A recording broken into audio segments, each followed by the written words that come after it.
sahbihi ajma'in. Subhanaka la ilma lana illa ma 'allamtana innaka antal alimul hakim. Rabbi shrah li sadri wa yassir li amri wahlul 'uqdatam min lisani yafqahu qawli. Rabbi yassir wa la tu'assir wa bitamin bi khair wa ba'd. Ibu ayah, abang-abang, kakak-kakak, para guru, para asatizah, muslimin dan muslimat yang dirahmati Allah Subhanahu wa taala sekalian. Pertamanya kita memanjatkan setinggi syukur kita kepada Allah Subhanahu wa taala dapat sama-sama kita berkumpul pada pagi ini untuk meneruskan kuliah duha Jumaat kita di Zawiyah Nasiriyah.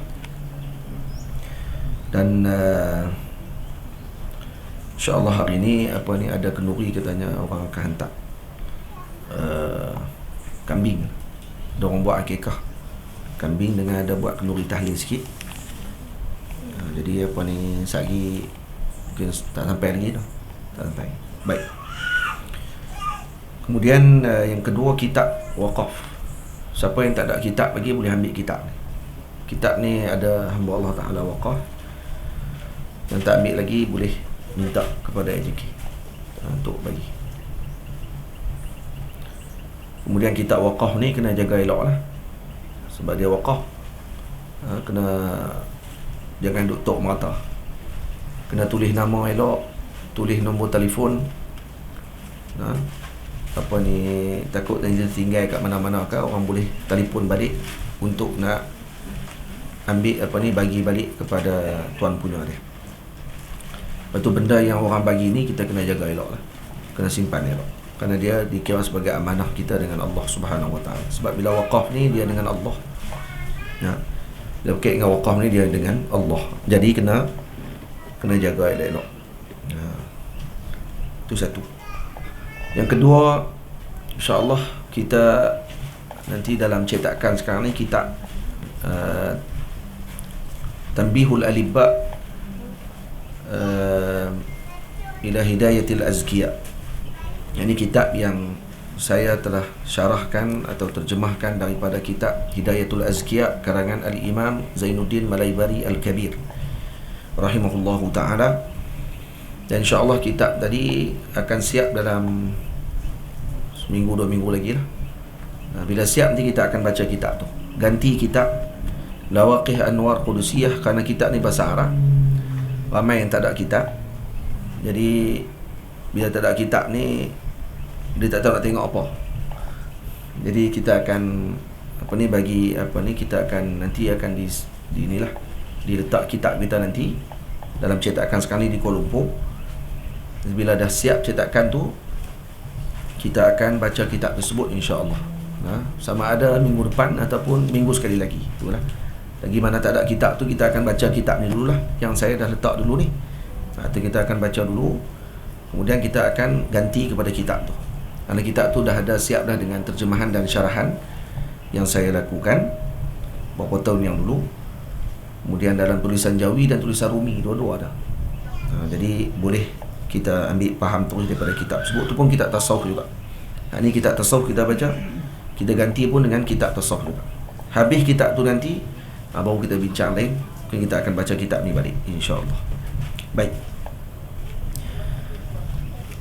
Hadirin yang dirahmati Allah Subhanahu wa taala sekalian. Minggu lepas kita bincang pada surah Al-Fatihah. Jom dekat. Tak dengar. Oh, tak ada situ. Baik. Kita dah baca minggu lepas. Bismillahirrahmanirrahim. Alhamdulillahi Rabbil Alamin. Segala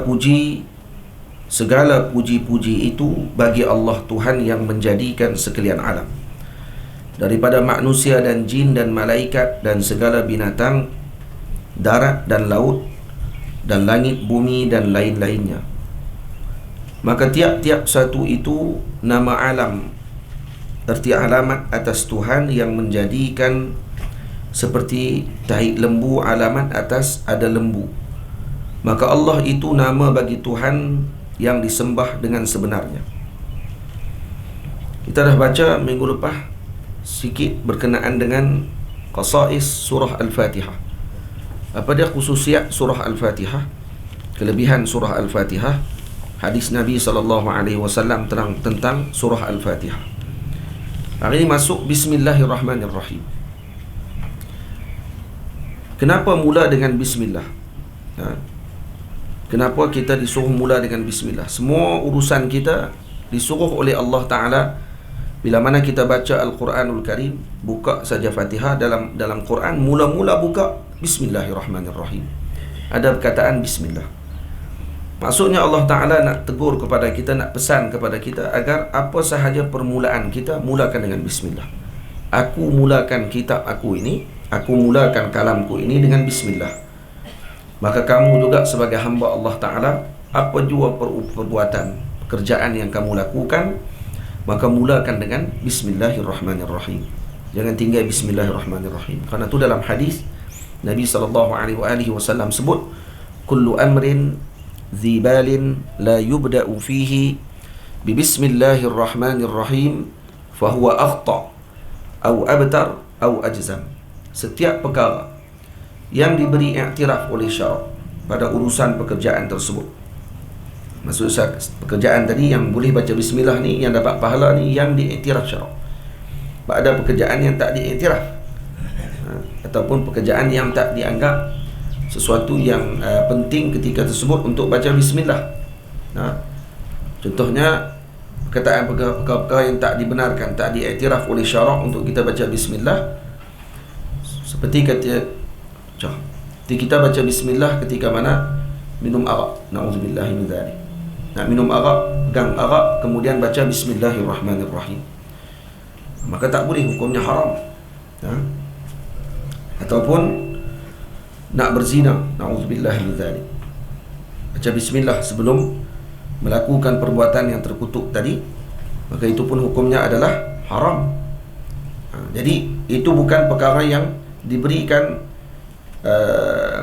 saranan oleh syarak ataupun kebaikan ataupun diberikan perhatian oleh syarak. Jadi perkara yang disebut dalam hadis kullu amrin zibalin la yubda'u fihi bi Bismillahirrahmanirrahim fahuwa aqta' au abtar au ajzam, maksudnya setiap perkara yang tidak dimulakan. Perkara tadi perkara apa? Perkara yang diiktiraf oleh syarak. Kita nak makan, baca Bismillah. Kita nak bergerak, baca Bismillah. Kita nak minum, baca Bismillah. Kita nak tidur, baca Bismillah. Kita nak melakukan hubungan dengan isteri kita, baca Bismillah. Semua tadi adalah dengan Bismillahirrahmanirrahim. Kenapa? Karena perkara tadi diiktiraf oleh syarak, diberi perhatian oleh syarak, diberikan kebaikan dengan melakukan perkara tadi dengan membaca Bismillahirrahmanirrahim. Baru boleh guna nama Allah, baru boleh kita guna nama Allah Subhanahu wa ta'ala. Jadi Allah Ta'ala nak sebut kepada kita, aku dah mula dalam kitabku ini dengan Bismillah. Dan mula-mula kitabku dan Al-Quranul Karim ini, kalamku ini, bermula dengan Bismillah. Kamu juga dengan apa urusan yang kamu lakukan, mulakan dengan Bismillahirrahmanirrahim. Jadi jangan lupakan perkara tersebut. Baik, kenapa mula dengan Bismillah? Dan kenapa dalam ni kita nak baca hari ini, kenapa ataupun rahsianya dimulakan Bismillah ni dengan huruf ba? Dia kata, orang ditanya kepada Al-Imam Al-Alusi rahimahullahu ta'ala, Imam Alusi ditanya, mal hikmatu was sirru fi anna Allah ta'ala ja'ala iftitaha kitabihi biharfil ba? Apakah hikmah dan rahsia Allah Subhanahu wa ta'ala menjadikan permulaan kitabnya tadi dengan huruf ba? Wakhtaraha ala sairil huruf la siyama ala al-alif. Dan Allah memilih huruf ba ini, tidak memilih huruf yang lain. Kenapa huruf ba dipilih? Bismillahirrahmanirrahim. Kita duk baca Fatihah kan, Bismillahirrahmanirrahim. Baca surah Baqarah, Bismillahirrahmanirrahim. Satu saja surah yang tidak dimulakan dengan Bismillahirrahmanirrahim, iaitu surah At-Taubah. Bismillah duduk di tengah-tengah, tak duduk di depan sekali, tak duduk di mula-mula. Tamam? Jadi kenapa? Apa hikmah dia? Lebih-lebih lagi daripada huruf alif. Huruf ba ni nombor 2. Kenapa tak ambil huruf alif? Dan kemudian digugurkan pula huruf alif dan diletakkan huruf ba tadi tempat dia. Fa innahu asqata al-alif min al-ismi wa athbata makanahu al-ba fi bismi. Contohnya kita baca bismillah, sepatutnya ismi itu ada alif di situ. Ada hamzah wasal. Tapi dibuang. Sebab tu kalau kita baca dalam Al-Quran surah Iqra, cuba baca Iqra, buka surah Iqra bismi rabbikal ladzi khalaq, tulis Iqra bismi rabbika, ada alif. Ya tak? Bismi rabbikal ladzi khalaq. Tapi tang ni bismi juga, tapi tak ada alif. Alif tak ditulis. Kenapa? Ni rahsia dia, hikmah dia kenapa dimulakan dengan perkara tersebut. Fal jawab, kata dia, salah satunya apa dia? Ahaduha anna fil alifi tarafu'an wa takabburan wa tatawula wa fil ba'i inkisaran wa tawadu'an wa tasaquta faman tawadu'a lillahi rafa'ahu Allah. Kenapa? Karena alif ini padanya tarafu', takabbur. Karena alif ni hurufnya menegak, meninggi, memanjang. Jadi kerana tu berbeza dengan bismillah. Ba ni huruf dia inkisar, dia merendah. Sebab tu ba kita tak tulis macam ni, dia tulis macam ni. Tak, alif tulis macam mana? Sini. Jadi dia ni memanjang, menegak macam tu. Beza dengan ba. Ba ni dia menurun, inkisar. Dan kemudian alif pun kita baca dengan a, alif, a. Tapi kalau ba ni bi dibaca, bismillah dibaca dengan kasrah, kan ba tadi. Nampak?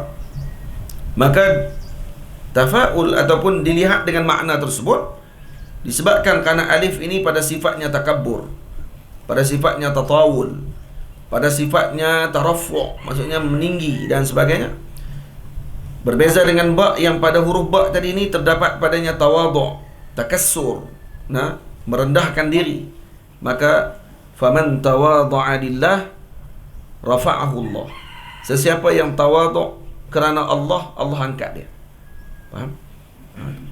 Jadi kita ni bila baca bismillah, dia tengok huruf ba, teringat suruh tawadhu', suruh kita ni merendah diri. Kerana resmi huruf ba begitu. Huruf ba ni garis dia ke bawah, baris dia ke bawah. Jadi kita pun kena tawadhu' juga, kena rendah diri. Barulah kita akan diangkat oleh Allah Subhanahu wa ta'ala. Orang yang tidak merendahkan dirinya kerana Allah, kepada Allah, maka Allah tidak akan meninggikan dan mengangkat dirinya tersebut. Allah Ta'ala akan menjatuhkan dan merendahkan dia. Faman tawadhu'a lillah rafa'ahu Allah. Siapa yang tawadhu' kerana Allah, Allah akan angkat dia. Wasaniha, yang kedua apa dia? Annal ba'a maqsusatun bil ilsaq bi khilafi aktsaril hurufi khususan al alif min al hurufil qat'i. Apa dia? Kalau dilihat huruf ba, huruf ini dikhususkan kerana ilsaq, maksud dia nak gabung dengan lain. Huruf ba berarti kita boleh gabung. Bismillah, tulis bis sambil dengan sin sekali. Bertengok kat bismillah tu. Tengok kat kitab kita tu, bismi tu dia boleh gabung sekali. Tapi kalau alif tak boleh. Alif kalau dia tulis dia akan asing, dia tak boleh nak gabung sekali dengan sin. Nampak? Itu antara sebab kenapa diletakkan juga huruf ba pada ketika itu. Yang ketiga, annal ba'a maksuratun abada. Huruf ba ni dia maksur, sentiasa dalam keadaan kasrah. Falamma kanat fiha al-kasrah wa inkisar fi surati wal ma'na wajadat syaraful indiyati min Allah Ta'ala kama qala Ta'ala ana 'indal munkasirati qulubihim min ajli. Nampak? Bila mana huruf ba ni sentiasa dalam keadaan munkasirah, dalam keadaan dikasrahkan dia. Kasrah ni makna dia apa dia? Kasrah ni maknanya rendah, jatuh, bawah, maksudnya gitu. Dan bila mana dia dalam keadaan kasrah dan kemudian dalam keadaan inkisar, inkisar maksudnya seakan makna tadi makna inkisar, direndahkan. Pada surah dan maknanya, pada gambaran dia, kalau kita tengok gambaran pada surah ba tadi ni, huruf ba tadi garis dia di bawah. Maka makna dia apa dia? Maknanya ketika mana kamu mendapati wajad au wajadat syaraful indiyah min Allah Ta'ala, maka didapati kemuliaan kebersamaan dia dengan Allah Ta'ala tadi ketika mana seseorang tadi inkisar, merendahkan diri dia. Itu dalam hadis Nabi sebut, ana inda munkasiratil qulubihim li ajli. Aku bersama dengan orang-orang yang mana mereka ini pecah hati mereka kerana aku, kata Allah. Allah Ta'ala sebut ni hadis Qudsi. Diguna perkataan munkasirah. Ana inda al-munkasirati, ana inda al-munkasirati qulubihim li ajlillah atau li ajli. Nah, atau min ajli. Jadi aku ni di sisi al-munkasirah. Bukan silap saya baca tu. Ana inda al-munkasirati qulubuhum, nah, min ajli. Saya bersama dengan orang yang patah hati mereka tadi kerana aku, kata Nabi sallallahu alaihi wasallam, kata Allah Subhanahu wa taala. Jadi guna perkataan munkasirah. Kasrah maksudnya apa? Direndahkan, dipecahkan. Jadi seolah-olah orang-orang yang pecah hatinya kerana Allah Taala ini, kerana rindukan Allah, kerana takutkan Allah, kerana nakkan perhatian daripada Allah Subhanahu wa taala, maka aku akan bersama dengan mereka. Itu maksudnya. Tamam? Kemudian antara makna lain kenapa diletakkan huruf ba, anna fil ba'i tasaqutan wa takassura fi adh-dhahir walakin rif'atu darajah wa 'ulu himmatin fil haqiqah wa hiya min sifatis siddiqin wa fil alif didduha. Pada huruf ba ni terdapat padanya kerendahan pada zahir. Nah, tetapi diangkat darjatnya dan tinggi pada himmahnya pada hakikatnya. Jadi ini sifat-sifat orang yang siddiqin. Orang siddiqin ni orang yang benar di sisi Allah, para wali Allah Subhanahu wa taala. Mereka ini zahir mereka inkisar. Zahir mereka ini merendahkan diri di depan Allah Subhanahu wa taala, di depan makhluk Allah taala. Tapi dalam dalaman mereka ini rifa'ah, tinggi. Nah, dan juga dalaman mereka juga penuh dengan himmah yang aliyah, yang tinggi. Semangat yang tinggi, itu maksudnya. Dan ini sifatnya orang-orang yang siddiqin, beza dengan huruf alif. Nah, kenapa? Apa yang menyebabkan kita kata kedudukan dia tinggi? Wa amma rif'atu darajatiha fa bi annaha u'tiyat nuqtah. Kedudukan ba ni jadi tinggi kenapa? Karena dia diletakkan dengan satu titik. Kita tengok titik, walaysat lil alifi hadhihi darajah. Jadi dia letakkan dengan titik yang satu, beza dengan alif. Alif tak ada titik. Wa amma ulul himmah fa innaha lamma uridat 'alaiha an-nuqat ma qabilat illa wahidah. Dan apa dalil pula kata dia punya ulu himmah dia tadi ni? Maksudnya semangat dia tinggi dan juga keinginan dia tinggi. Apa ulul himmah di sini? Keinginan dia satu yang paling tinggi, iaitu siapa? Iaitu Allah Subhanahu wa taala. Kenapa? Karena bila mana diletakkan kepada dia titik, dia tak boleh terima banyak-banyak titik, boleh terima satu saja. Seperti mana qulub, hatinya orang-orang yang siddiqin, yang hampir kepada Allah Ta'ala, hati mereka ini tidak boleh terima banyak tempat untuk diletakkan, melainkan hanya diletakkan Allah Ta'ala sahaja. Sebab tu disebut ba tadi ni, ba al-wahdah. Titik tu ada nuqtatul wahdah tadi ni, satu titik tadi maksudnya apa dia? Diletakkan Allah sebagai pusat kepada perhatian bagi siddiqin tersebut, orang yang benar di sisi Allah Ta'ala tadi. Macam huruf ba. Kenapa? Liyakuna haluha kahali muhibbin la yaqbalu illa mahbuban wahida. Dia seperti seorang pencinta yang dia tidak boleh terima kecintaan yang lain, melainkan hanya mencintai yang satu sahaja, yakni Allah. Faham? Dalam Quran Allah Ta'ala kata apa? Saya tengok. Dalam Quran Allah Ta'ala kata, ma ja'alallahu lirajulin min qalbayni fi jawfihi. Sesungguhnya Allah Ta'ala tidak jadikan bagi lelaki ini min qalbayni fi jawfihi, jadikan dua jantung dalam hati, dalam diri dia. Satu saja. Satu sahaja jantung kita. Dan kenapa Allah Ta'ala sebut sini ma ja'alallahu lirajulin? Kenapa tak sebut ma ja'alallahu limra'atin? Allah Ta'ala jadikan di dalam hati perempuan. Tapi kenapa sebut lelaki? Allah Ta'ala tidak menjadikan di dalam jantung hati lelaki ini melainkan satu saja. Kita ni jantung satu saja. Betul tak? Perempuan jangan pula. Ni dalam Quran Allah Ta'ala kata ma ja'alallahu li rajulin. Orang kata rajul tadi mungkin maksudnya ghalab. Alal ghalabah, maksudnya termenang sekali, termasuk dengan perempuan. Dia kata ulama, tak, hak ni lelaki. Kepada lelaki. Kenapa? Kata guru saya yang mulia Maulana Syekh Abdul Wakil Al-Hashimi rahimahullahu ta'ala, kata beliau, kerana perempuan boleh jadi dia ada dua jantung. Bila mengandung. Perempuan bila mengandung, dia ada dua jantung. Betul tak? Yang Allah Ta'ala sebut apa dia? Ma ja'alallahu li rajulin fi min qalbaini fi jawfih. Allah Ta'ala tak jadikan bagi lelaki dua jantung dalam badan dia. Tak ada dua jantung, satu saja jantung. Tapi orang perempuan kenapa tak disebut?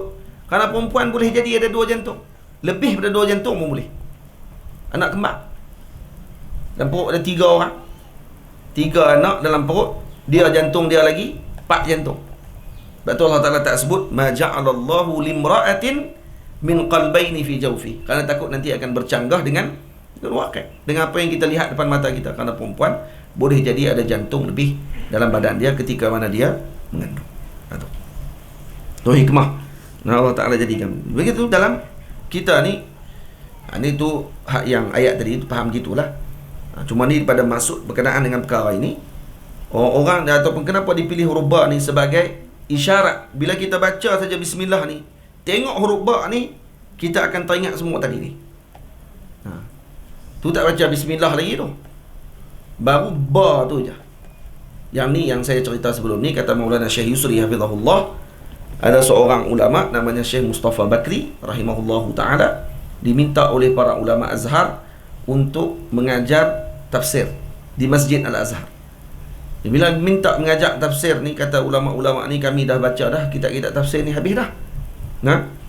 Jadi kami nak dengar daripada Tuan Syekh pula lah. Tafsir daripada Tuan Syekh pula. Tafsir dipanggil isyari.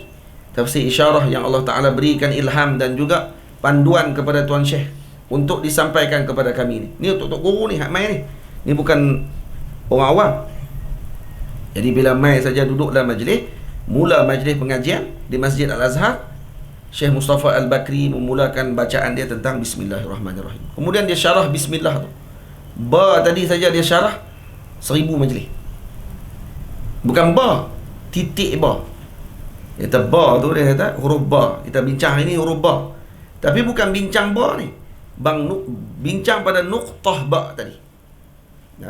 Sebagian ulama kata nuqtah ba ni hak ba titik bawah tu.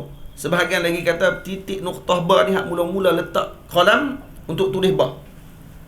Kita bukan tulis ba tak titik bertubuh buat rumah.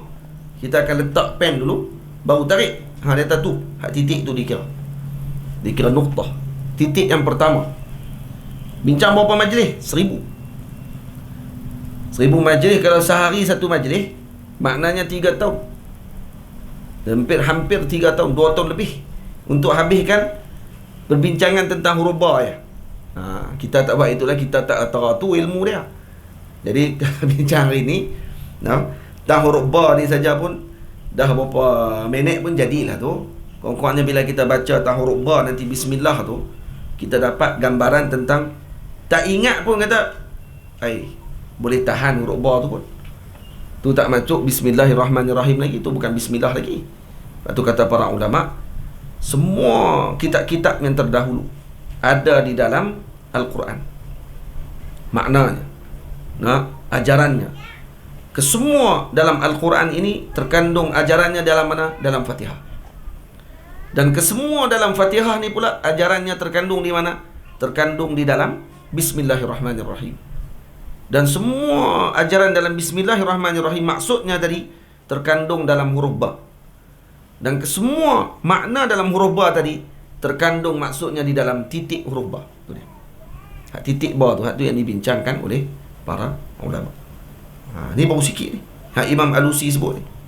Jadi dia kata huruf ba ni kenapa dia jadi tinggi? Kerana surah dia, gambar dia awal kita tengok pun dah rendah dah. Ba. tulis pun macam tu, titik bawah. Dan kemudian batin dia, maksud kepada dia tinggi. Kenapa dia tinggi? Karena yang pertama, dia diberikan dengan titik pada dia. Maksudnya titik ni macam tanda kepada dia dengan ketinggian. Beza dengan alif. Alif tidak ada tanda ketinggian. Dia tinggi pada zahir, tapi tidak diberikan tanda kepada dia dengan ketinggian dengan makna. Zahir tinggi, makna tidak tinggi. Beza dengan ba. Yang kedua, ba juga mempunyai semangat yang tinggi. Apa maksud semangat yang tinggi? Ulul himmah. Himmah yang paling agung sekali adalah kepada Allah. Kita ni nak buat kerja apa pun kena tinggi himmah kita. Orang tua-tua, para ulama Arab sebut himmatul rijal taqta'ul jibal. Semangat orang yang tinggi ini boleh potong bukit.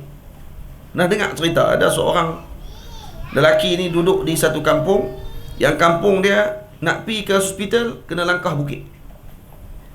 Dan bukit tu tinggi, tak boleh nak lalu.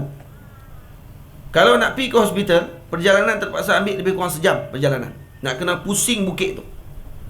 Kalau ikut dengan geografi kampung tu, bukit di sini, hospital di sini, rumah di sini. Ni kampung sini, bukit duduk tengah-tengah, hospital duduk sini. Maknanya kalau kata lalu kot bukit ni, sat je. Enggak. Tapi kalau nak corner kot belakang bukit ni, sejam. Satu hari isteri dia sakit. Ni cerita betul ni, bukan cerita bohong. Ni cerita betul yang berlaku. Tak tahu orang tu hidup ke tak lagi. Isteri dia sakit dan kemudian mati. Tak sempat nak pergi ke hospital kerana duduk dalam ambulan. Sementara nak tunggu ambulan mai pun dah sejam. Nak patah balik ambulan ke hospital pun sejam juga. Jadi 2 jam perjalanan dah. Dia nak patah balik tu, meninggal isteri dia dalam perjalanan. Yalah, ajal tengok di apa ni, dalam ketentuan Allah Subhanahu Wa Taala. Cuma laki ni bukan Islam pun, dia bukan orang Islam. Jadi dia kata, saya tak mau ada lagi orang mati lepas ni. Bukannya dia nak tahan nyawa orang, tak. Dia kata tak mau lagi ada yang terlambat sampai ke hospital macam berlaku kepada bini dia.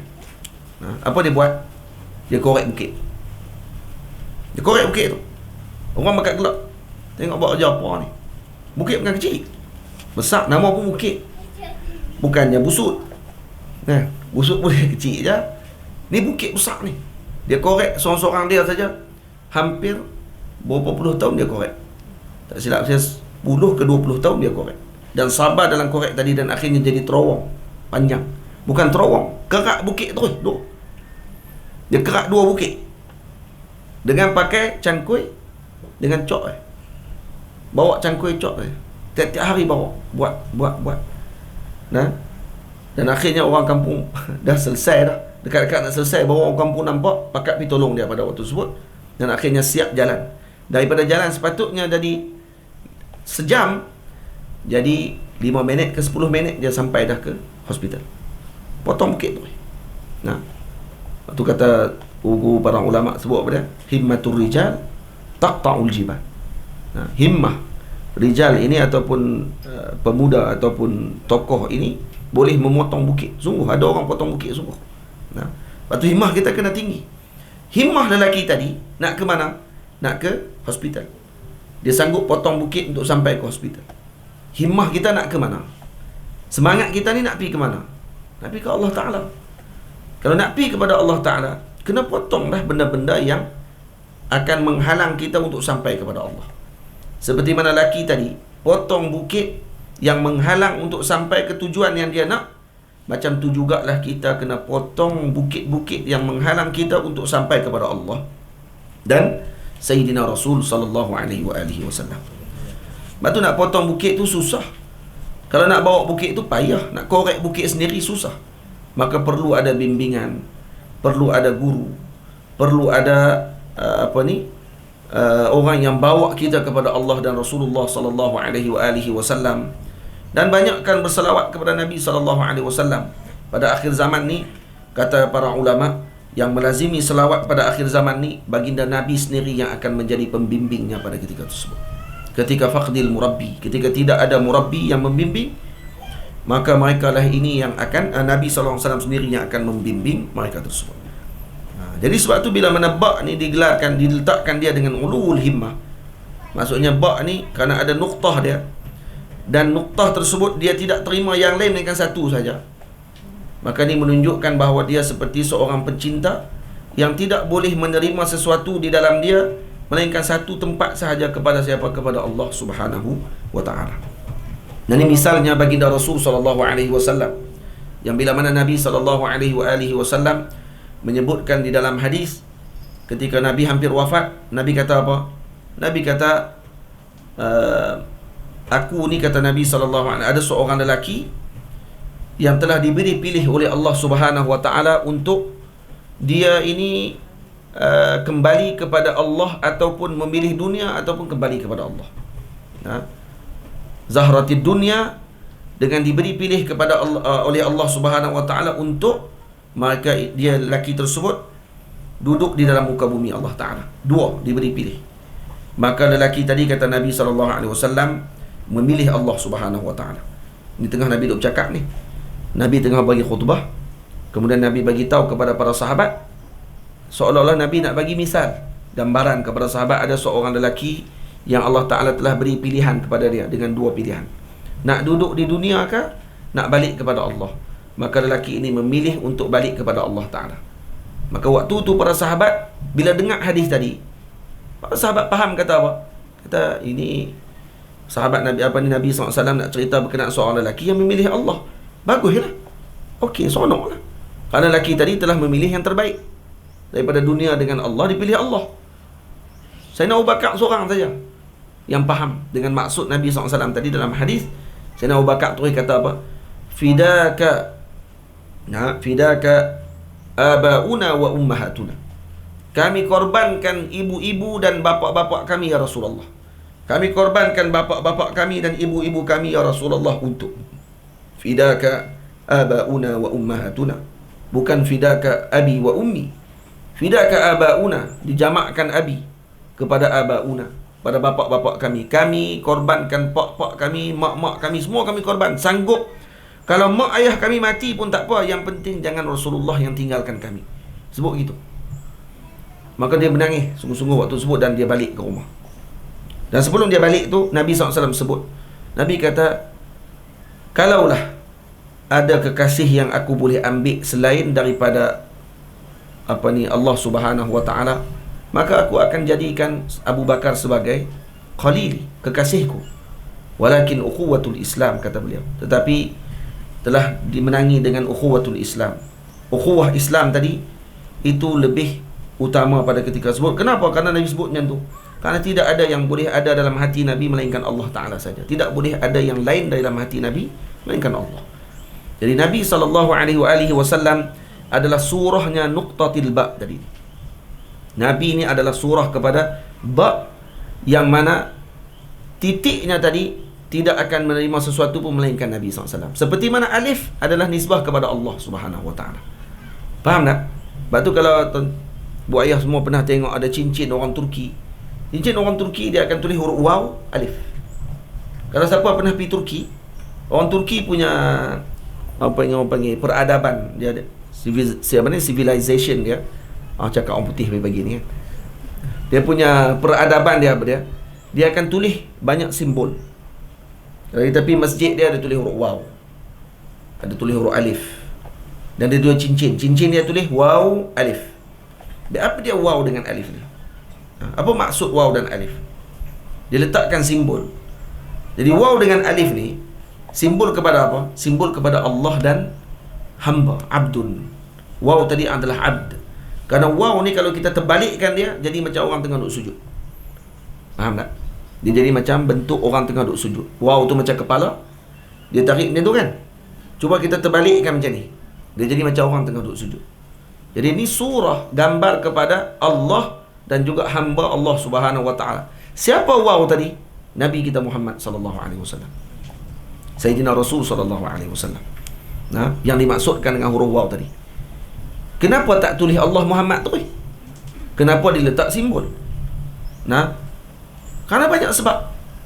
Satu, kalau jatuh cincin tadi, Sekurang-kurangnya kita tak akan terhinakan dengan perkara tersebut, kerana yang kita faham tadi pada makna dia, bukan pada tulis dia. Karena kalau tulis dengan Allah dengan Muhammad jatuh di bawah, nanti akan jadi kurang adab pada waktu tersebut. Betul tak? Baik, kalau nak masuk jamban, tandah, bolehkah tidak masuk dengan cincin yang ada simbol macam tu? Tak ada masalah. Kerana kita maksudkan dengan niat dia, dengan makna dia. Nah, jadi sebab tu para ulama tuliskan simbol-simbol tadi sebagai isyarat kepada makna yang tertentu. Kalau kita tengok pada alif dengan ba, cuba tengok dalam susunan alif abjad. Nah, susunan abjad dalam bahasa Arab, alif ba. Alif Allah. Ba iaitu huruf yang inkisar, yang merendahkan dirinya. Kemudian dia ada satu titik saja. Dia tak boleh terima titik banyak-banyak. Seperti mana seorang hamba Allah Ta'ala yang tidak boleh menerima nuktah yang lain melainkan Allah. Betul? Tak boleh terima titik lain melainkan Allah Ta'ala. Maka di sini maksud dia apa dia? Yang pertamanya Allah, yang kedua Nabi kita Muhammad sallallahu alaihi wasallam. Sebab tidak ada hamba Allah Ta'ala yang paling bulat hatinya untuk kembali kepada Allah melainkan Sayyidina Rasul sallallahu alaihi wasallam. Jadi bila kita baca yang ni, kita akan faham bahawa semua ini ada maksudnya. Sebab tu kata Maulana Syekh Ali Jumaah hafizahullah taala, Al-Quranul Karim, kalam Nabi sallallahu alaihi wasallam, ini dibincang dengan ala mustawal harf, bukan ala mustawal kalimah. Bukan dibincang huruf Arab ni dengan kedudukan kalimah dia. Tak, setiap hurufnya punya makna. Nah, bila kita faham itu, kita akan rasa seronok, rasa gembira dengan agama Allah Subhanahu wa taala, bahawa tidak ada yang sia-sia dalam agama Allah Taala ini. Nah, itu baru 3, baru 4. Ada lagi ni. Hari ni bincang kita huruf ba ya lah. Hari ni tafsir kita hari ni huruf ba ya. Tang huruf ba tu saja. Baik. Mengapa lagi makna huruf ba ni? Anna fil ba'i sidqan fi talabi qurbatil haqq. Pada huruf ba ini padanya kebenaran untuk memohon pendekatan diri mereka kepada Allah. Kenapa? Li'annaha lamma wajadat darajatu husulin nuqtati wada'atha tahta qadamiha. Nampak? Kenapa? Karena bila mana dia telah sampai kepada darajah husulin nuqtah, untuk dia dapatkan tanda tu, diletakkan tanda kepada dia pada waktu tersebut dengan tanda, maka dia letakkan tanda tadi tahta qadamiha, di bawah tapak kaki dia. Wa ma tafaqarat biha, dan dia tidak berbangga dengan tanda tersebut. Wala yunaqiduhul jim, dan dia juga tak suka nak bertentang dengan yang lain. Dia tak suka nak bertentang dengan huruf jim. Jim pun satu titik. Kalau kita buka dalam Quran, yang titik duduk di bawah ni ada berapa huruf? Kalau bukan Al-Quran, dalam huruf abjad ni, abjad dalam Arab ada berapa? Ada 28. Nah, alif, ba, ta, sa, jim, ha, qa, ha, qa, dal, zal, ra, sampai habis ya. Ada berapa huruf? 28 huruf. ABC ada berapa pula? ABC ada berapa? Pernah kira tak? Kita duk baca ABC, tapi tak nak duk kira no? ABC ada berapa? 20? Betul? A, B, C, duk kira pula hari ni. D, E, F, G, H, I, J, K, L, M, N, O, P, Q, R, S, T, U, V, W, X, Y, Z. Betul. 26. Sebab betul.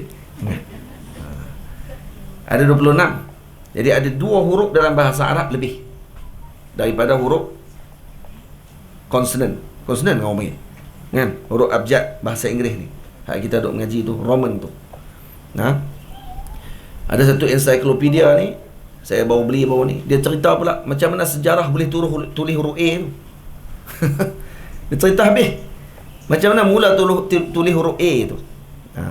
Dia asalnya zaman dulu ni, kalau kata zaman Allahumma salli ala sayyidina Muhammad, kerajaan Mesir lama dulu, dia ada dipanggil huruf apa ni, dipanggil huruf tak ingat lah saya apa. Ada dalam buku tu. Tang huruf A. Dia asal dia tulis kepala lembu. Benda dia terbalikkan kepala lembu. Kepala lembu dulu macam ni A, dia ada tanduk. Hak tu tanda kepada mula huruf. Kepala lembu. Kemudian dia terbalikkan. Dia jadi macam mana? Kepala lembu, situ. Lepas tu dia mula masuk, ada yang tulis kat sini. Tarik. Kemudian baru dia terbalikkan jadi A. Macam tu. Oh, payah. Tak suruh ingat tu, tak payah duk ingat. Nah, saya tak suruh ingat buat tu. Kalau nak kata sejarah penulisan huruf, adalah ensiklopedia dunia. Dalam tu ada diceritakan macam mana sejarah penulisan huruf A, B, macam mana huruf B, C sampai huruf Z. Baik. Jadi kita ni dalam bahasa Arab ni dia ada lebih daripada tulisan ataupun huruf-huruf dalam tulisan yang lain dengan 2 huruf lebih. Baik. Jadi huruf ba, dalam kalau kita tengok huruf-huruf ni yang duduk titik di bawah, ada berapa huruf? Ba, titik bawah. Ta, titik atas. Tidak. Sa, titik atas. Lagi apa dia? Ja, jim. Jim titik duduk bawah juga. Dia kira bawah lah tu. Lagi hak, hak tak ada titik. Dal, zal, ra, zai, sin, shin, sa, ba. Tak ada titik. Kecuali apa dia? Ya. Dah sekali. Jadi ada 3 huruf dalam huruf ni yang ada titik di bawah. Apa dia yang pertama? Yang pertama ba. Yang kedua jim. Yang ketiga ya. Nah. Tapi apa beza di antara jim dengan ya? Ya, jim dia dengan ba. Apa beza dia? Beza dia, huruf ba satu-satunya huruf yang titik dia memang duduk di bawah betul-betul. Sambung ke putus ke duduk bawah. Huruf jim dengan huruf ya, dia tidak akan duduk di bawah melainkan ketika bersambung. Ketika tak sambung, huruf titik dia tak duduk di bawah, titik dia duduk di tengah. Tidak? Titik dia duduk di tengah-tengah. Maksudnya dia dikira tengah, dia dikira bawah ketika mana bersambung saja. Betul? Jadi kalau kita jim bersambung, jaa, jim, alif, baru titik duduk bawah. Tapi kalau tulis jim saja, titik duduk tengah. Sebab dia ditutup dengan dia punya ekor dia. Kalau ya pula, ya dia ada kepala. Ya, duduk dua sini. Faham tak? Jadi kepala duduk bawah ni, duduk tengah. Duduk tengah pula. Ya, duduk di tengah-tengah pada waktu sebab. Betul? Dia nak kira duduk bawah, sebab dia ada ekor, dia ada kepala. Maka dia ada titik, dia kira tengah. Faham tak faham ni? Huruf ba dia tarik terus gitu. Faham? Bila dia tarik terus macam tu, hak bawah tu semua dia kira bawah. Kita katakan bukan duduk tengah juga kan tu Ustaz? Nampak dia duduk tengah tak ada lagi orang tulis huruf ba titik tak tepi tu. Tak dikira bawah waktu tu kerana apa? Kerana tulis kat mana pun macam tu je. Betul tak? Huruf ya kalau kita tulis, kita bersambung dia, dia hilang kepala dia, baru dia dikira sebagai bawah pada waktu tersebut. Boleh tak? Jadi sebab tu kalau kita tengok, kata Syekh Al-Imam Al-Alusi, nuqtah, titik yang ada pada 2 huruf tadi, ya dengan jim, itu duduk di tengah-tengah, bukan duduk di bawah. Berbeza dengan huruf ba. Ba ni huruf dia duduk, titik dia duduk di tengah-tengah. Tutup di tengah-tengah, titik dia duduk di bawah. Maknanya apa dia? Maknanya huruf ba ni seolah-olah huruf yang mana dia tak terpengaruh dengan tanda pada waktu tersebut. Faham? Tanda dia duduk bawah dia saja. Dia tak bangga dengan tanda tu. Kita ni kadang suka bangga dengan tanda tu. Bangga dengan tanda kita ni siapa dia, keturunan kita ni mana, saya ni daripada mana, duk kira tanda dia. Tak. Sebab tu ba, titik tanda dia tadi dia letak di bawah. Jim dengan ya, tanda dia letak di tengah. Maksud di tengah mana? Duk di dalam jantung dia. Duk berasa lagi pada waktu tu ada tanda pada waktu tersebut. Kecuali kalau bersambung dengan sesuatu, baru hilang tanda dia, baru duk di bawah. Dia nak kena bersambung juga. Ba tak? Ba sendiri dia pun duk bawah dah. Pening. Faham ke tak faham ni? Ini huruf ba saja. Ini kita bincang. Ini bincang huruf ba ya. Minggu depan baru masuk bismillah, insya-Allah. Minggu depan kita syarah bismillah lah. Ini ada Timbalan Pegawai Agama kita hadir sekali. Ahlan Ustaz Syahmi. Syekh Syahmi kita ada hadir sekali. Ahlan wa sahlan. Barakallahu fikum. Boleh. Faham tak? Baik.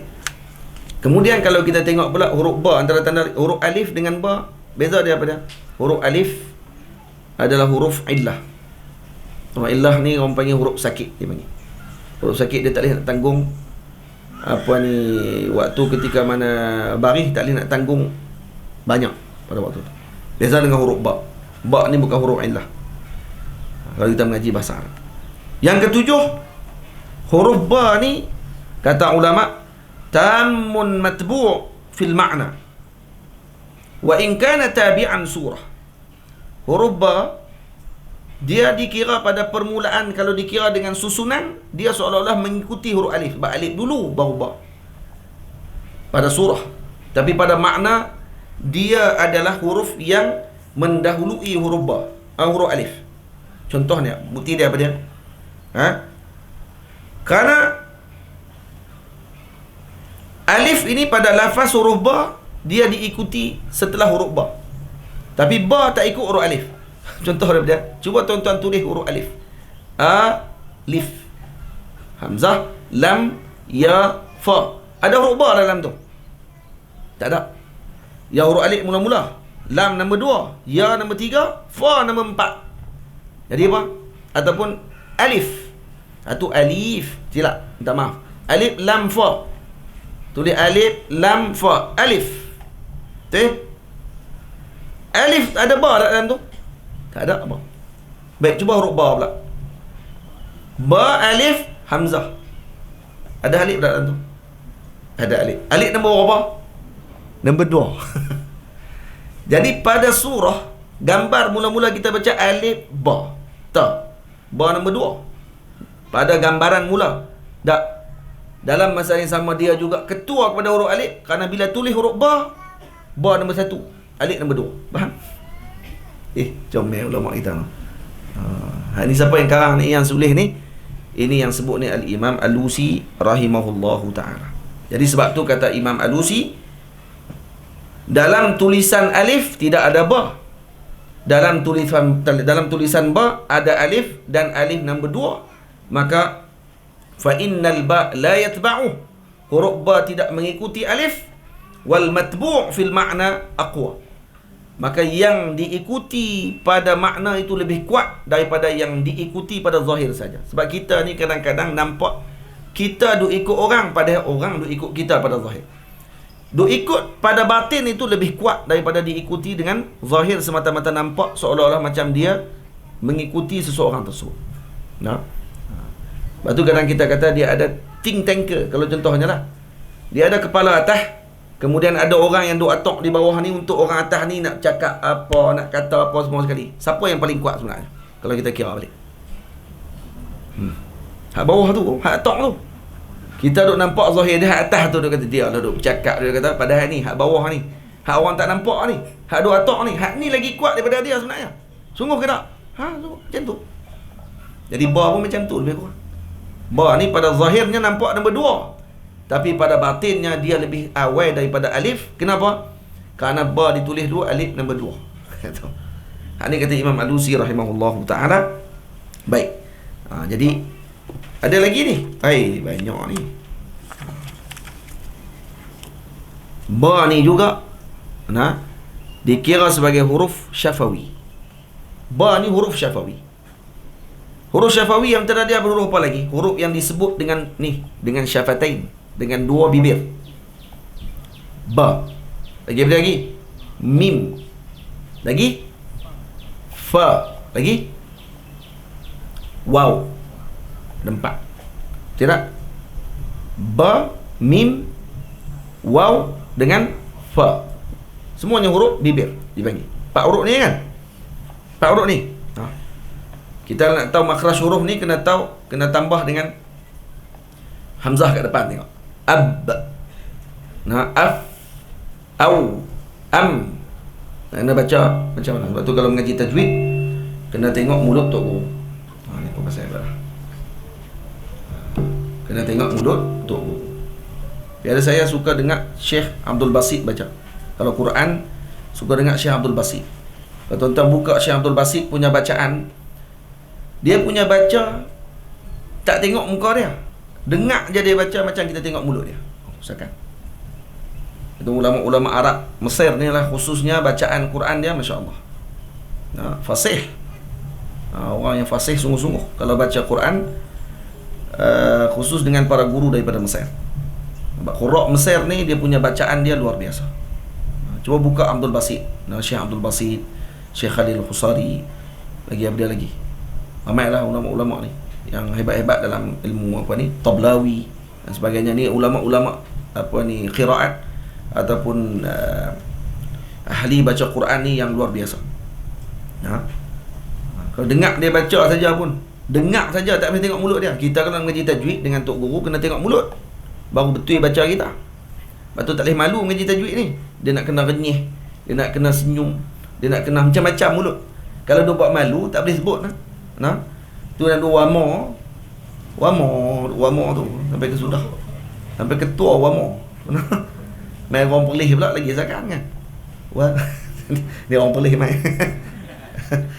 Orang pelih kan dia jenis lanjut ke ujung dengan slipper kan, lagi. Dia ada lanjut ujung, dia S dia pun keluar sampai ke lidah. Puluit kan. Hari Selasa dia sebut sin dia sampai hujung. Bagus. Dia punya tajwid dia bagus. Tapi kalau dia baca tentang wa ma adraka ma, mai kalau kata pelih wa ma adra. Dia lanjut pelik. Kalau tak ada orang pelih tak macam itu pun. Ni pun guru Quran juga ni. Jadi kalau tengok balik huruf ba, mim, waw dengan fa, semua ni huruf syafawi. Dan ba ni huruf syafawi. Tanfatihu syafatu bihi ma la tanfatihu bi ghairihi min al-huruf syafawiyah. Dia akan buka ba. Itu. Ba. Kalau mim tutup mulut. Kalau fa tu dia tak mulut tak mulut tutup, dia tak gabung dua. Tapi cuma dia syafawi jugalah. Lagi apa dia? Waw pun tak gabung juga dia punya bibir dia. Ba gabung bibir. Jadi bibir kita ni akan terbuka yang tidak terbuka pada huruf-huruf yang lain. Kerana dia bukan kira buka sebab dia tak gabung. Dia buka ni bila tutup baru buka, baru dikira buka. Lepas tu ba, dia kira huruf yang membukakan bibir. Tamam?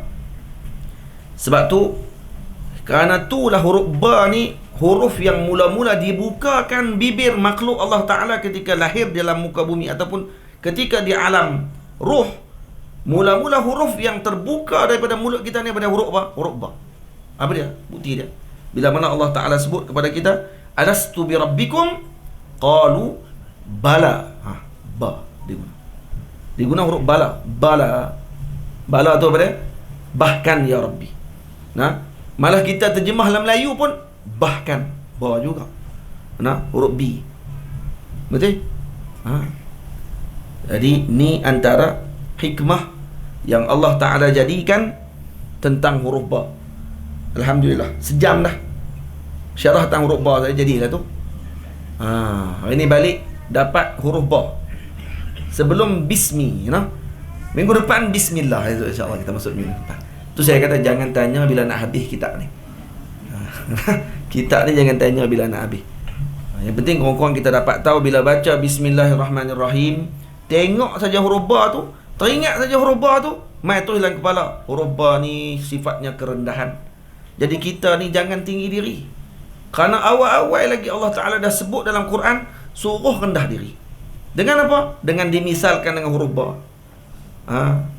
Dan kemudian kena letak pusat kita ni dengan Allah.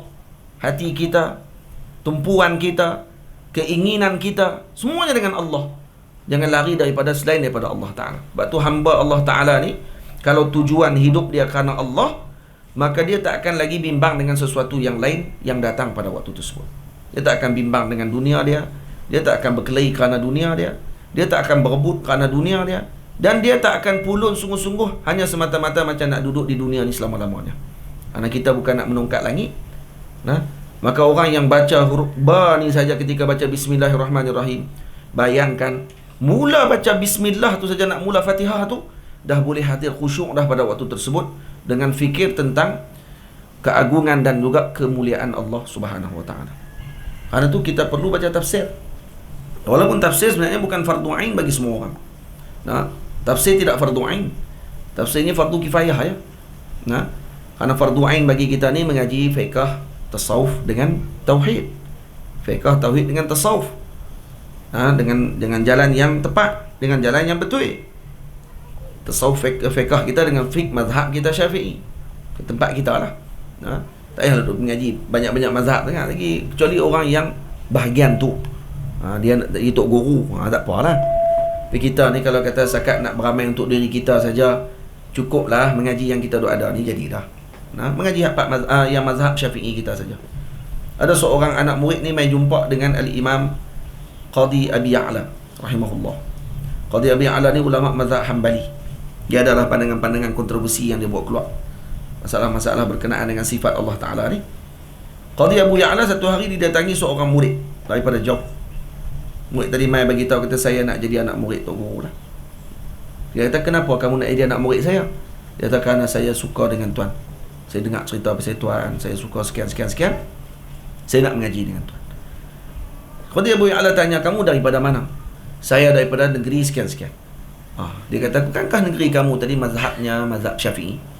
Dia kata, ya, negeri saya mazhab Syafi'i. Habis itu kenapa nak mengaji mazhab Hanbali?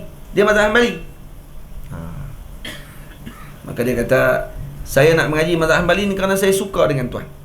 Saya minat dengan Tuan, sebab tu saya nak mengaji mazhab Hanbali. Maka kata Qadi Abu Ya'la rahimahullah, wahai anak, dia kata, kamu nak aku tunjuk kepada kamu yang lebih baik daripada. Kenapa? Kerana kalau kamu mengaji dengan aku, yang pertama, kamu akan bercanggah dengan orang negeri kamu nanti. Kamu mengaji mazhab lain, kamu balik nak cerita tentang mazhab lain dekat kampung kamu, masalah nanti. Yang kedua, kamu tak akan ada orang yang nak mengaji dengan kamu waktu tu. Siapa nak mengaji dengan kamu mazhab tu? Orang lain mazhab lain di tempat dia, dia nak beramai di tempat dia. Yang ketiga, kamu akan Allahumma salli ala sayyidina Muhammad, kamu tidak ada orang yang akan bermuzakarah, tak akan ada orang yang boleh nak berbincang ilmu dengan kamu pada ketika tersebut. Kenapa? Kerana kamu mengaji sesuatu yang lain daripada tempat kamu. Setiap ulama telah datang ke tempat masing-masing di kalangan para sahabat, pergi ke negeri masing-masing membawa pandangan dengan ijtihad masing-masing. Jangan ada orang lain pula pergi masuk, perkucai orang kampung dan juga kedudukan di tempat tersebut dengan pandangan yang lain. Ya, pandangan tu mungkin tepat, pandangan ni pun juga jangan disalahkan. Nampak tak? Itu masalah dia. Masalah dia bila masuk, dia kata yang ni tak betul, yang ni yang betul. Ni tak kena. Orang dah amalkan, dan tu ada pandangan dalam kalangan para mujtahid. Jadi kita amalkan dengan pandangan tersebut, sudah mencukupi, tak perlu lagi nak bawa banyak-banyak. Apa nak bawa banyak-banyak? Dah kali pening kepala. Dah kali benda hak boleh jadi tak boleh. Ni lah duduk bincang masalah capal. Capal Nabi boleh ke tak? Tak kat kepala. Ada depa buat cap pula, buat topi, tak lemban capal. Boleh ke tak boleh benda-benda yang macam tu? Kita katakan, yang pertama isu dia nak tanya dulu hak tu ya. Dia pegang tak kata simbol capal ni ada sandaran, tu dulu. Dia mula yang jadi bercanggah ni kerana bukan masalah simbol tu sebenarnya. Simbol tu satu je. Salah sekarang ni, baik nak tanya balik, bertabaruk ni boleh ke tak boleh tu? Boleh tak kita ni ambil tabaruk dengan sesuatu? Kita nak ambil tabaruk dengan orang soleh. Kita nak tabaruk dengan benda tinggalan orang-orang soleh, khususnya Nabi kita Muhammad sallallahu alaihi wasallam. Boleh ke tak boleh? Dia kata boleh. Itu kami sepakat. Boleh, sebab sahabat buat. Sayyidatina Ummu Sulaim, Nabi pernah minum daripada qirbah di rumah beliau. Kemudian dia bangun selepas Nabi minum Nabi minum di mulut qirbah tu. Mulut bekas yang digantung. Bekas tu buat daripada kulit. Di kambing, sekok, belah bahagian kepala tu, dibuat tempat keluar air. Kemudian digantung dekat rumah. Arab dululah. Lama telah ni tak ada dah. Kalau pergi ke Saudi ada di museum dia. Di museum-museum dia tu. Jadi hak tu diminum oleh Nabi SAW. Kemudian Sayyidina Ummu Sulaim bangun, kerak hak tempat Nabi minum tu. Kenapa dia kerak tempat Nabi minum? Kerana dia nak simpan berkat Nabi SAW. Kerak tu Sayyidatina Ummu Salamah simpan rambut Nabi SAW. Sayyidina Anas bin Malik, Sayyidina Khalid Al-Walid simpan rambut Nabi. Sayyidina Muawiyah simpan kuku Nabi. Nabi kepit kuku, dikutip kuku Nabi, disimpan oleh dia. Dan dia pesan ke anak dia, nanti saya nak meninggal nanti, letak kuku ni dekat mata saya. Dekat kelopak mata ni, tak kuku Nabi tu dekat sini. Kerana nanti bila malaikat main nak tanya soalan, tengok je kuku tu, tak tanya dah. Tengok dah. Tahu ni kuku Rasulullah SAW. Tu sahabat Nabi yang hampir dengan Rasulullah. Saya mereka akan buat benda yang syirik kepada Allah Ta'ala. Awak mereka berharap dengan benda tu kah? Mereka berpegang dengan rambut Nabi kah? Semua pegang dengan Allah Ta'ala. Tapi sebab benda ni ada berkat. Masalah ke benda ni berkat? Tak ada masalah apa. Hujan pun ada berkat. Wa anzalna minas sama'i ma'an mubarakah. Kami turunkan daripada langit air yang berkat. Tu berkat air. Bibat kata mubarakan. Di negeri Mekah yang berkat. Mekah pun berkat. Ramadan mubarak. Ramadan yang berkat. Ramadan pun berkat. Tiba-tiba hak Nabi tak berkat. Kok mana ni? Dia kata, tak, kami bukan bincang tu, Ustaz. Kami bincang ni simbol tu. Yang Ustaz tu bincang tadi ni asar tu. Asar tu kami tak bincang. Kami pun setuju. Tu kan setuju, baru setuju kot. Dulu tak setuju. Lah setuju balik Dah kona setuju balik. Alhamdulillah lah, setuju juga lah sekali. Dulu tak setuju tu Dulu semua ni mengarut. Tak betul semua bid'ah dalalah semua. Dah mai dah tak tahu nak ikut mana dah. Kami setuju. Yang tang kasut tu kami setuju lah. Dia kata kalau betul kasut Nabi. Kalau betul tu kasut Nabi, kami setuju lah. Dia kata kami pun ambil cium kalau kasut Nabi. Tapi yang kami bincang ni simbol kasut Nabi tu. Kita kata orang yang dalam hatinya ni ada perasaan, simbol dengan benda tadi pun dikira macam benda tu juga sebenarnya. Benda tu waqi'i. Benda tu kita tengok depan mata kita. Benda yang berkait dengan walaupun tu bukan zat benda tadi pun kita akan muliakan. Betul ke tidak? Hanya gambar dia saja. Gambar mak kita. Itu je. Mak kita kata gambar mak kita. Siapa kata gambar mak dia tu mak dia? Orang tu mering. Mak dia duduk ada tepi dia ni. Tu gambar mak dia dalam poket dia tu. Hak duduk dalam beg duit dia, ada gambar mak dia dalam tu. Tu mak dia juga. Mak pun duduk dalam beg duit. Apa dia ni? Tu gambar mak. Mak tu sini ni. Kalau mak dah tak ada, dah ayah dah tak ada, gambar ayah tu ada. Baik, tu gambar ayah ke ayah tu? Gambar ayah. Baik. Gambar ayah ni apa dia? Simbol kepada ayah lah maksudnya. Boleh tak kita ambil gambar ayah tadi ni, pijak tu bawah? Kenapa kita tak gambar ayah kita ke atas? Kenapa kita tak gambar orang yang kita kasih ni di atas? Kerana kita kasih. Walaupun tu bukan dia, tapi gambar dia saja pun kita muliakan. Yang tu semua orang faham. Tapi maitan Rasulullah aja, dia jadi cemperak. Dia jadi kalut. Kita kata kita tak lambang capal tadi ni, bukan kita yang mula buat. Dia kata betul ke lambang macam tu? Betul ke lambang macam tu? Bukan kita yang lukis. Yang lukis ni Al-Imam Iraqi. Yang lukis ni para ulama, Abdul Hayy Kittani. Semuanya hafiz, penghafal hadis, ribuan hadis Nabi dalam kepala mereka. Dan mereka sendiri pun ambil berkat dengan gambar tersebut. Diambil barakah dengan gambar tersebut. Masalah sekarang ni, kita ambil barakah dan sebagainya ni, adakah tu bermakna kita akan mensyirikkan Allah Ta'ala? Hasyalillah. Tak ada seorang pun yang akan syirikkan Allah Ta'ala dengan mengambil berkat. Kita lakukan tadi ni juga adalah sebagai mengikuti arahan Nabi kita Muhammad SAW, kerana mengambil berkat dengan apa yang ditinggalkan tadi. Sayyidina Daud alaihi salam, Sayyidina Ayyub alaihi salam waktu mandi, waktu ketika mana kena penyakit tu, kemudian disuruh oleh Allah Ta'ala mandi. Waktu mandi, dan waktu tu nampak dalam tempat Sayyidina Ayyub mandi tadi ada belalang mah. Dan Sayyidina Ayyub pun ambil belalang tadi, simpan, buh dalam dia punya lengan baju dia.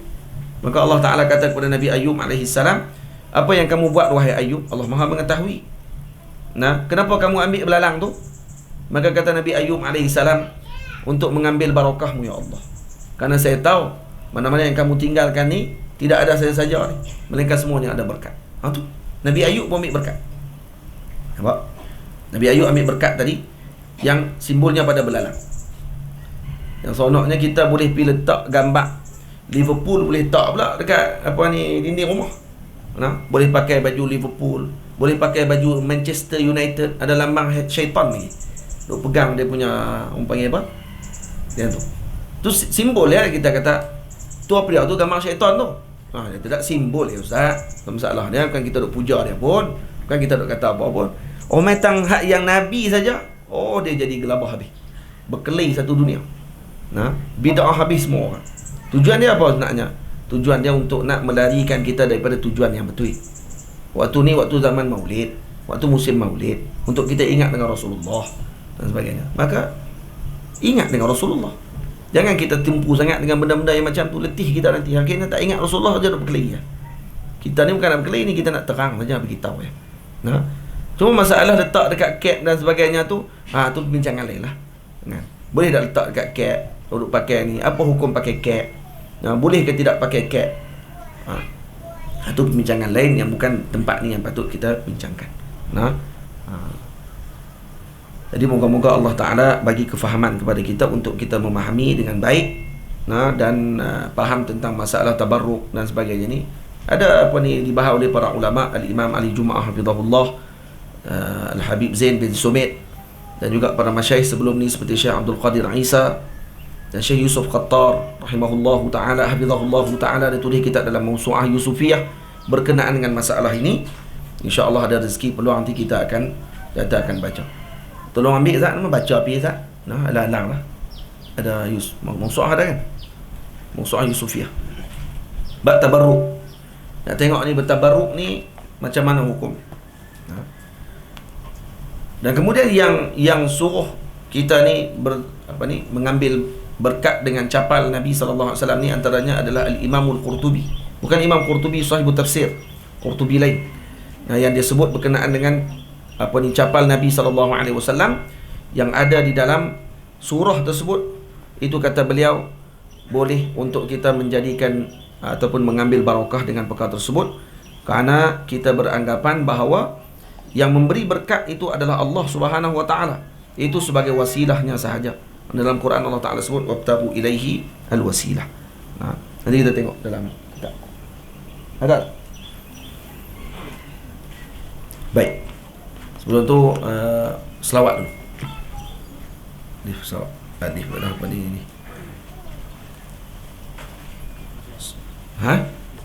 Apa dia?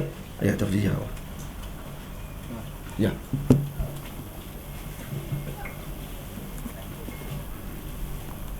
Coba je.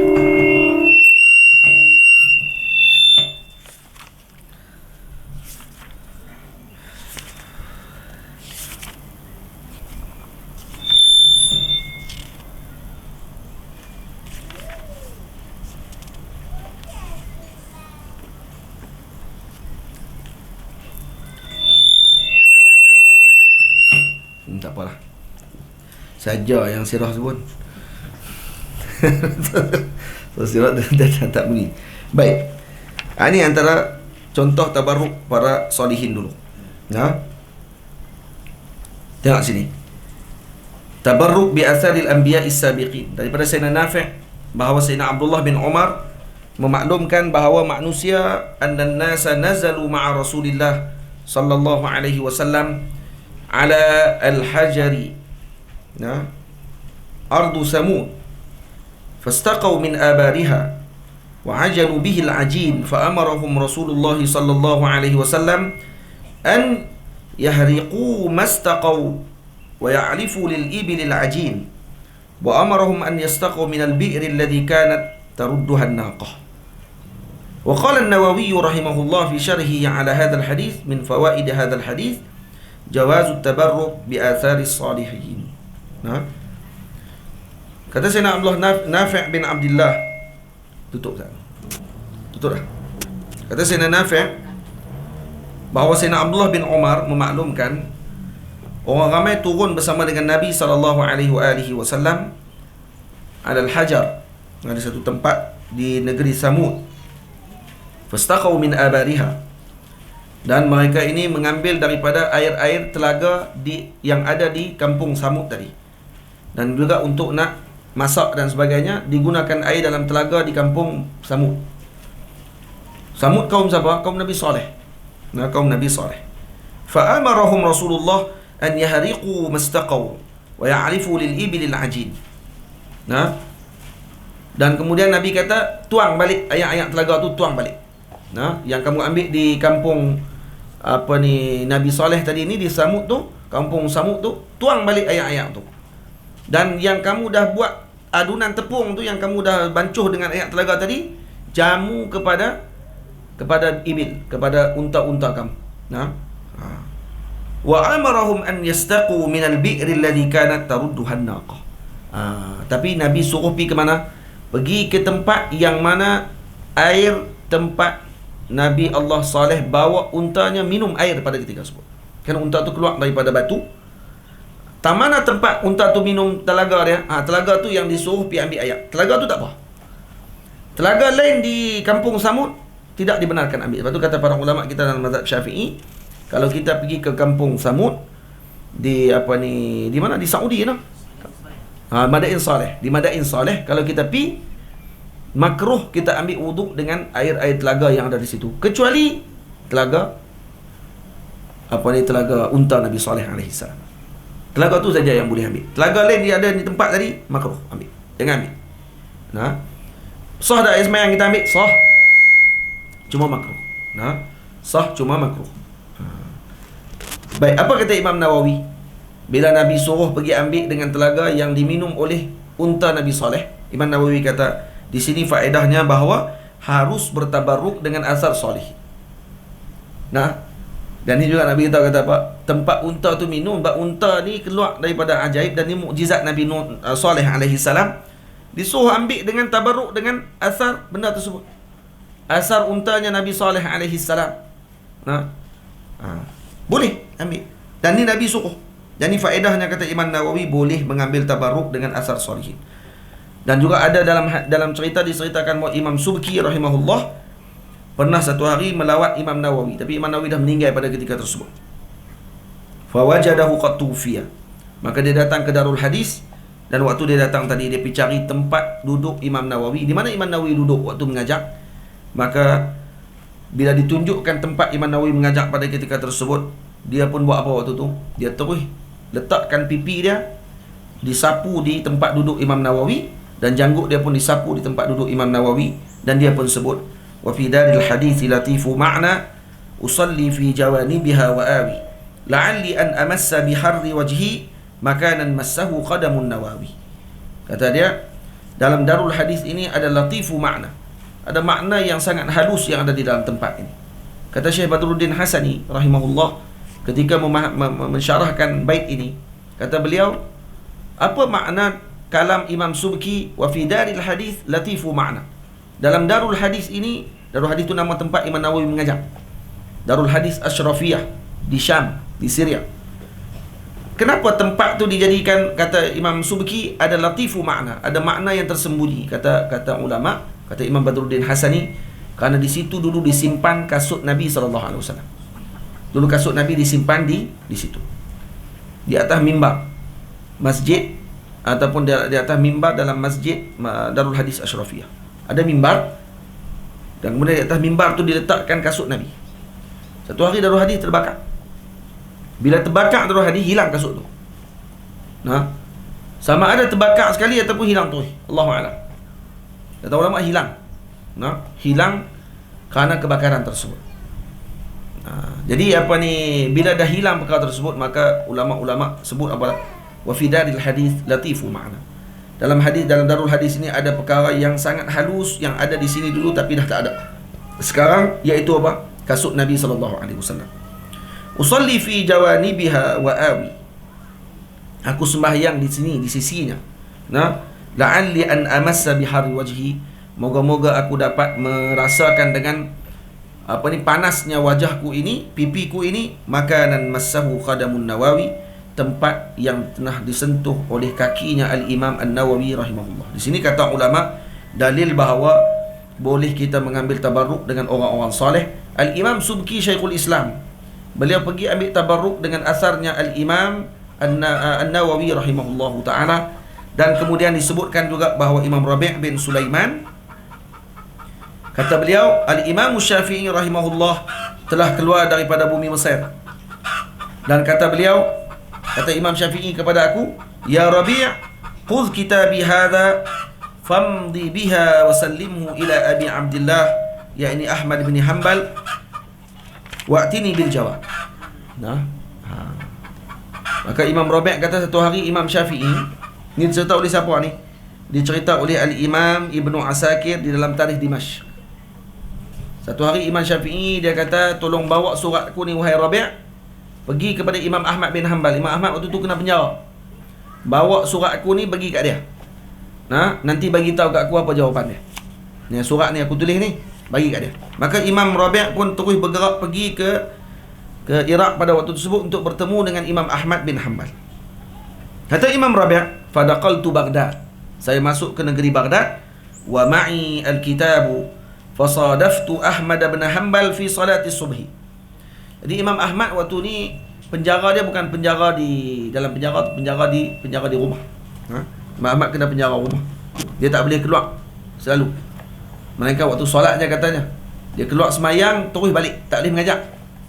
Imam Ahmad keluar semayang balik. Keluar semayang balik. Itu penjara zaman tu. Antaranya lah, ada penjara lain, penjara sungguh pun ada. Tapi Imam Ahmad kena penjara macam tu. Maka kata Imam Rabi', saya sempat solat subuh dengan Imam Ahmad. Falamman fatala minal mihrab sallamtu ilaihi al-kitaba. Bila mana dia pusing daripada mihrab tu, saya pun terus bagi salam dekat dia. Maka aku bagi kepada dia kitab tersebut, surat tadi. Wa qultu lahu hadza kitabu akhika Syafi'i fi min Misr. Ini adalah surat saudara kamu Al-Imam Syafi'i daripada Mesir. Faqala li Ahmad, nazarta fihi? Imam Ahmad tanya dekat saya, kamu baca ke apa yang ada dalam surat ni? Kata dia, la. Saya tak baca. Saya bagi ni dah bawa amanah kan? Bawa amanah pada Imam Syafi'i, bagi kat kamu apa yang saya bawa lah. Fakasara al-qatam faqara. Dia pecahkan qatam. Qatam tu zaman dulu kan jenis tulis surat, bila dia tutup di belakang tu dia akan cop dengan lilin. Maka Imam Ahmad pun kasara al-qatam. Itu kalau kita nak baca, kena erti jugalah zaman tu. Kalau tak erti lagi, fakasar al-khatam, tiba-tiba dipecahkan cincin. Cincin apa ni? Dia nak baca surat, dipatahkan cincin. Baca cincin apa? Tak, khatam tadi cop yang diletakkan lilin merah tu. Zaman dulu kan ini lilin merah tu, diletakkan tuang di atas kertas tu, kemudian dicop untuk nak bagi lekat belakang kertas tu. Maka dia pun kepak dan buka. Bila dia kepak dan buka, fataghargharat ainahu, mata dia mula berkaca. Dan kemudian menangis. Faqultu lahu ish fihi ya Aba Abdillah. Apa yang ada dalam tu wahai Aba Abdillah sampai kamu menangis? Faqala, kata Imam Ahmad, yadhkuru fihi annahu ra'a an-nabiy sallallahu alaihi wasallam. Al-Imam Syafi'i ada cerita dalam surat ni bahawa dia telah bermimpi melihat Nabi sallallahu alaihi wasallam fi naum. Faqala lahu uktub ila Abi Abdillah faqra alaihi salam. Nabi kata kepada Imam Syafi'i, tulis surat kepada Aba Abdillah Imam Ahmad dan sampaikan salam aku kepada beliau. Suruh sampaikan salam melalui Imam Syafi'i. Wa qul lahu innaka satamtahinu atau satumtahan wa tud'a ila qalqil Quran fala tujibhum. Jadi ni sebelum berlakunya peristiwa fitnah. Sebelum berlakunya peristiwa fitnah. Maka nanti kata Imam Syafi'i, Rasulullah sebut, katakan kepada Imam Ahmad, nanti dia akan diuji dengan dipaksa untuk mengatakan Quran ini adalah makhluk.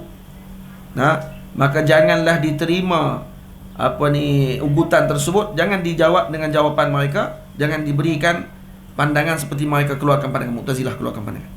Fa sayarfa'ullahu laka ilman ila yaumil qiyamah. Allah Ta'ala akan angkat pengetahuan kamu dan ilmu kamu tadi sampai hari kiamat. Maksudnya akan ditinggikan kedudukan kamu. Faqala Rabi' faqultu lahu al-bisyarah ya Aba Abdillah. Maka kata Imam Rabi' bila dengar saja berita tadi, Imam Rabi' kata apa? Al-bisyarah ya Aba Abdillah, ini berita gembira wahai Aba Abdillah. Walaupun dengar tu macam ujian lah, dia akan kena dengan ujian teruk selepas ni, kerana dia tak mengaku kata Quran ini makhluk, maka nanti dia akan ditangkap, dia akan disiksa.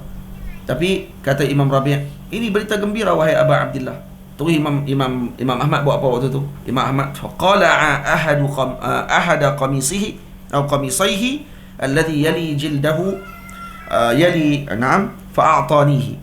Maka dia terus buka baju dia pada waktu tersebut yang kena dengan dia punya kulit dia. Ni baju kat dalam ni. Dia terus buka, diberikan kepada al-Imam Rabi'. Maka fa'akhadhtu al-jawaba wa kharajtu ila Misra wa sallamtu ila Asy-Syafi'i. Saya pun bawa baju tu kerana seronok ni.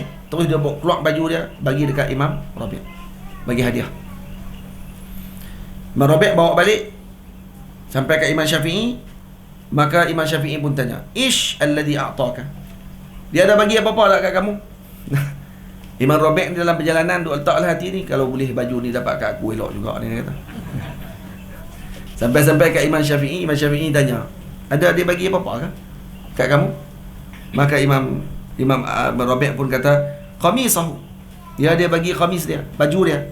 Faqala Syafi'i, laisa nafja'uka bihi walakin ballahu warfa'hu ilayya al-ma' li atabarraka bihi. Tengok Imam Syafi'i kata apa? Imam Syafi'i tahu dah anak murid dia nak apa. Imam Syafi'i kata, aku sebenarnya tak mau nak berkelahi hang pun nak ambil benda tu, dia kata. Baju tu ambillah dekat hang, tapi balik basahkan baju tu, rendamkan dia dalam air, bawa air tu datang kat saya nak bertabarruk dengan dia. Imam Syafi'i bertabarruk dengan baju anak murid dia, Al-Imam Ahmad bin Hanbal. Siapa dia Imam Syafi'i? Imam Syafi'i. Tu. Dia siapa dia Imam Syafi'i? Imam Syafi'i tak kenal. Tak kenal, tak cerdik. Nah. Tak kenal ni maksudnya duduk dalam negara mana ni? Hang ni orang apa? Sampai tak kenal Imam Syafi'i. Imam Syafi'i ambil barakah dengan bajunya Al-Imam Ahmad. Disuruh rendam, ambil air tadi. Tu berlaku. Boleh. Bukan ambil dengan tu, dia ambil dengan kesan dia saja. Faham tak? Dia bukan ambil dengan baju. Kalau dia kata dak, baju tu lah patutnya ambil, berkat tu di baju tu. Dia tak ambil baju tu, dak. Dia ambil yang berkaitan dengan baju tu saja. Apa-apa yang berkait dengan baju tu saja dia ambil, air ke apa semua yang berkait dengan baju tu. Ya, kalau kita nak qiyaskan dengan surah gambar capal tadi ni, ya walaupun tu bukan capal yang asli, kerana nak ada capal asli bagi setiap orang mustahil. Takkan Nabi nak buat banyak, kita nak kena buat macam mana? Nabi kasut dia pun tak banyak. Lepas tu nak bagi macam mana dekat orang lain nak boleh pegang benda-benda tersebut? Melainkan ada surah dia. Macam mana gambarnya ulama yang ada di rumah kita. Nak bawa ulama tu duduk dalam rumah kita semua teruk lah. Maka diletakkan gambar ulama dalam rumah kita untuk apa? Untuk ambil berkat dengan perkara tersebut. Tak masalah, tak ada masalah. Dan juga tu disebut dalam riwayat yang lain, Imam Syafi'i kata, la nabta'ahu minka wala nastahdiyahu. La nabta'ahu minka, kami tak akan ambil beli daripada kamu, wala nastahdiyahu, maksudnya kami tak minta pun kamu nak hadiahkan kepada kami baju tu. Kerana apa? Kerana Imam Ahmad bagi dekat Imam Rabi'. Dan dalam riwayat tak sebut pula Imam Ahmad kata bagi ni dekat Imam Syafi'i. Tak sebut pun kata bagi. Tapi adab anak murid dengan tok guru, bila dah kamu bawa pergi surat dia bagi, maksudnya ni berkait juga lah dengan semua pekerjaan tadi. Kalau tidak, kamu tak sampai lah ke situ. Maka sebab tu dia balik, dia bagi baju tadi kat Imam Syafi'i. Imam Syafi'i kata, aku tak akan minta beli dekat hang, dan aku pun tak akan minta untuk hang bagi hadiah dekat aku, tetapi basuhlah baju tadi dan bawalah air kepada aku. Maka aku pun basuh, kata Imam Rabi', dan aku bawa air dia tadi, dan aku tinggalkan fi qunyatin wa kuntu arahu fi kulli yawmin ya'khudhu minhu wa yamsah ala wajhihi tabarrukan bi Ahmad bin Hanbal. Aku letak dia dalam bekah, dan aku tengok Imam Syafi'i setiap hari akan ambil air tadi, dia akan basuh muka dia. Ambil air tu basuh muka dia untuk ambil berkat dengan Imam Ahmad bin Hanbal. Tu. Takkan Imam Syafi'i nak buat bid'ah, dalalah. Takkan Imam Syafi'i nak buat benda-benda yang syirik kepada Allah Ta'ala. Mereka ahli tuqa, orang yang bertakwa kepada Allah Subhanahu Wa Ta'ala, dan mereka lebih reti daripada kita lagi dengan perkara tersebut, maka tidak ada masalah untuk kita mengambil barakah dengan apa yang ditinggalkan oleh para salihin, walaupun itu hanyalah gambar sahaja. Tidak ada masalah. Nah, maka abaikan dengan golongan yang menidakkan perkara tersebut, menafikan, mensyirikkan umat dan sebagainya hanya kerana mengambil berkat dengan perkara tadi. Tak ada seorang pun husnuzan lah dengan umat Nabi ini. Mereka tidak akan mensyirikkan Allah Subhanahu Wa Taala dengan sesuatu. Semua kita beranggapan bahawa Allah Ta'ala yang menjadikan sesuatu yang memberikan mudarat dan juga manfaat hanyalah Allah. Kalau kita makan Panadol, kita duk anggap Panadol yang bagi lega sakit kepala kita, maknanya tak payah pakai pecapan. Makan Panadol boleh jadi syirik. Dia dah. Dia duk kira tang capal, gambar capal tu. Dia tak kira dia makan Panadol pergi jumpa doktor. Baik siapa yang bagi kamu sembuh ni? Doktor ke Allah Ta'ala? Habis tu jumpa doktor buat apa? Jumpa doktor ambil sebabnya, Ustaz. Sama. Masuk hutan bawa pisau. Masuk hutan bawa dengan senjata. Kenapa bawa masuk hutan bawa senjata? Kerana takut nanti binatang buah yang akan kacau kita nanti. Baik, binatang buah boleh mudarat kita ke? Ke Allah Ta'ala yang menjadikan mudarat tadi? Allah Ta'ala yang jadikan mudarat tadi. Kalau kita duk anggap rimau tu yang akan bagi mudarat kat kita, maksudnya tak payah pakai capal. Rimau boleh jadi syirik. Kerana rimau jadi syiriknya. Betul tak? Makan nasi kat rumah, tapi duk makan, duk kata nasi ni mengenyangkan saya. Habis dah, tak perlu nak syirik jauh-jauh dah. Makan nasi tu jadi syirik dah. Pisau waktu kita potong, kita duk kata pisau ni yang memotong, bukan Allah Ta'ala yang memotong. Maka pada waktu tersebut kita akan jadi syirik. Kena dengan apa? Dengan pisau. Tak payah dengan tanda, tak payah dengan simbol. Sebab tu kita kata simbol tadi hanya sebagai sebab sahaja. Untuk kita ingat dengan Sayyidina Rasul SAW. Seperti mana kita tengok tasbih, kita akan ingat dengan zikir. Kita tengok simbol tu ingat siapa? Ingat Sayyidina Rasul SAW. Dan kasut Nabi pun istimewa. Bentuk dia lain daripada yang lain. Bukan macam selipar Jepun. Dia tak? Buat ni dia buat lawak. Dia buat pula main-main. Dia tak pula gambar baru pula. Dia kata tak selipar Jepun. Lepas ni kita buat jual selipar Jepun pula dia kata. Kepiah selipar Jepun, topi selipar Jepun. Main-main sekali. Lepas tu kadang-kadang kita tengok antara bahana kelompok ni berada dalam kelompok masyarakat ni, ada jadi apa? Dia akan jadi jurah, jadi berani sangat cakap bab hukum, akhirnya menidakkan dan juga mengkafirkan umat Nabi Muhammad sallallahu alaihi wasallam. Nauzubillah min dzalik. Baik. Kita baca sikit kitab tasawuf, kemudian kita akan berhenti pada pukul 11 tadi, insya-Allah.